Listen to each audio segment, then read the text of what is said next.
നമസ്കാരം. തിരുവിതാംകൂർ രാജകുടുംബവുമായി ബന്ധപ്പെട്ട ആറന്മുള വള്ളസദ്യ ചടങ്ങിൽ കേന്ദ്രമന്ത്രി സുരേഷ് ഗോപി പങ്കെടുത്തു.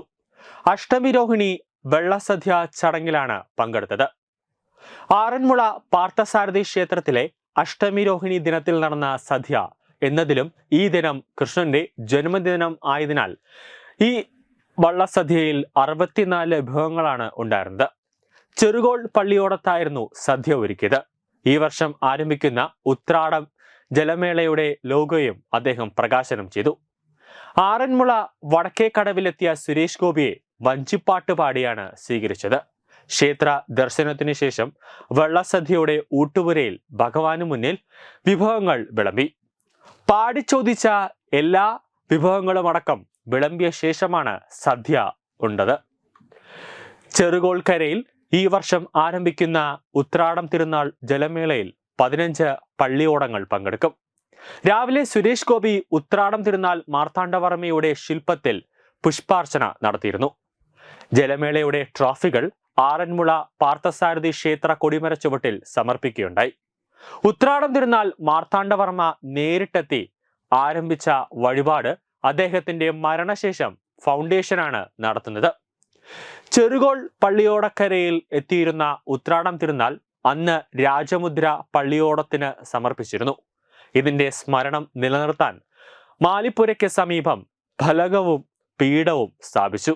ഈ വർഷത്തെ ആറന്മുള വെള്ളസദ്യ ജൂലൈ 13 ആരംഭിച്ചു കഴിഞ്ഞു. ഒക്ടോബർ 2 അവസാനിക്കാൻ പോകുന്നത്. വള്ളസദ്യയിൽ 82 ദിവസത്തെ വഴിപാടുകളാണ് ഉള്ളത്. ഭക്തജനങ്ങൾക്ക് 15 സദ്യാലയങ്ങൾ ഒരുക്കിയിട്ടുണ്ട്. വള്ളസദ്യയുമായി ബന്ധപ്പെട്ട പള്ളിയോട സേവാ സംഘവും തിരുവിതാംകൂർ ദേവസ്വം ബോർഡും തമ്മിൽ വ്യത്യസ്തമായ അഭിപ്രായങ്ങളാണ് ഉയർന്നു വരുന്നത്.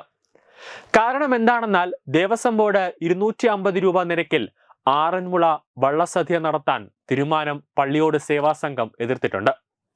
അതോടെ ചെറിയ രീതിയിൽ ഒരു പ്രശ്നമായി മാറി.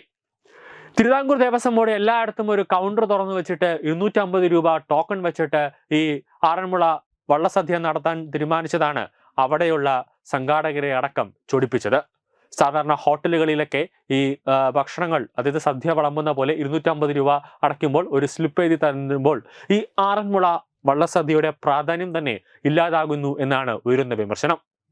തിരുവിതാംകൂർ ദേവസ്വം ബോർഡിനെ സംബന്ധിച്ചിടത്തോളം അവർക്ക് പണമാണ് ഏറ്റവും വലുത്. അവർക്ക് ഈ ആചാരങ്ങളും അതൊന്നും തന്നെ അവർക്ക് വലിയ താല്പര്യവുമില്ലതാനും. ഏറ്റവും പ്രധാനപ്പെട്ട ചടങ്ങ് ഉള്ളിയോടക്കാർ വഞ്ചിപ്പാട്ട് പാടി വിഭവങ്ങൾ ആവശ്യപ്പെടുന്നതാണ് വള്ളസദ്യയുടെ പ്രധാന ചടങ്ങ്.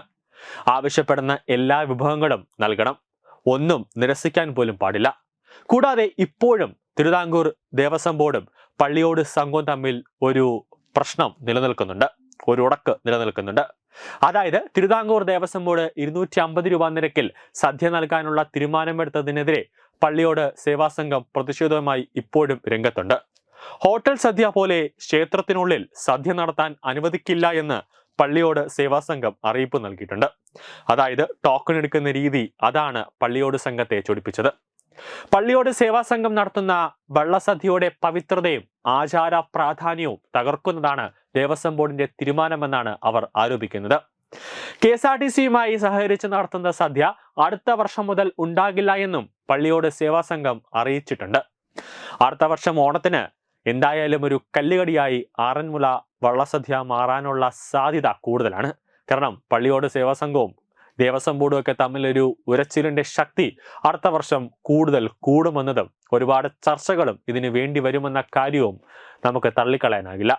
ന്യൂസ് ഡെസ്ക് തത്വമൈ TV.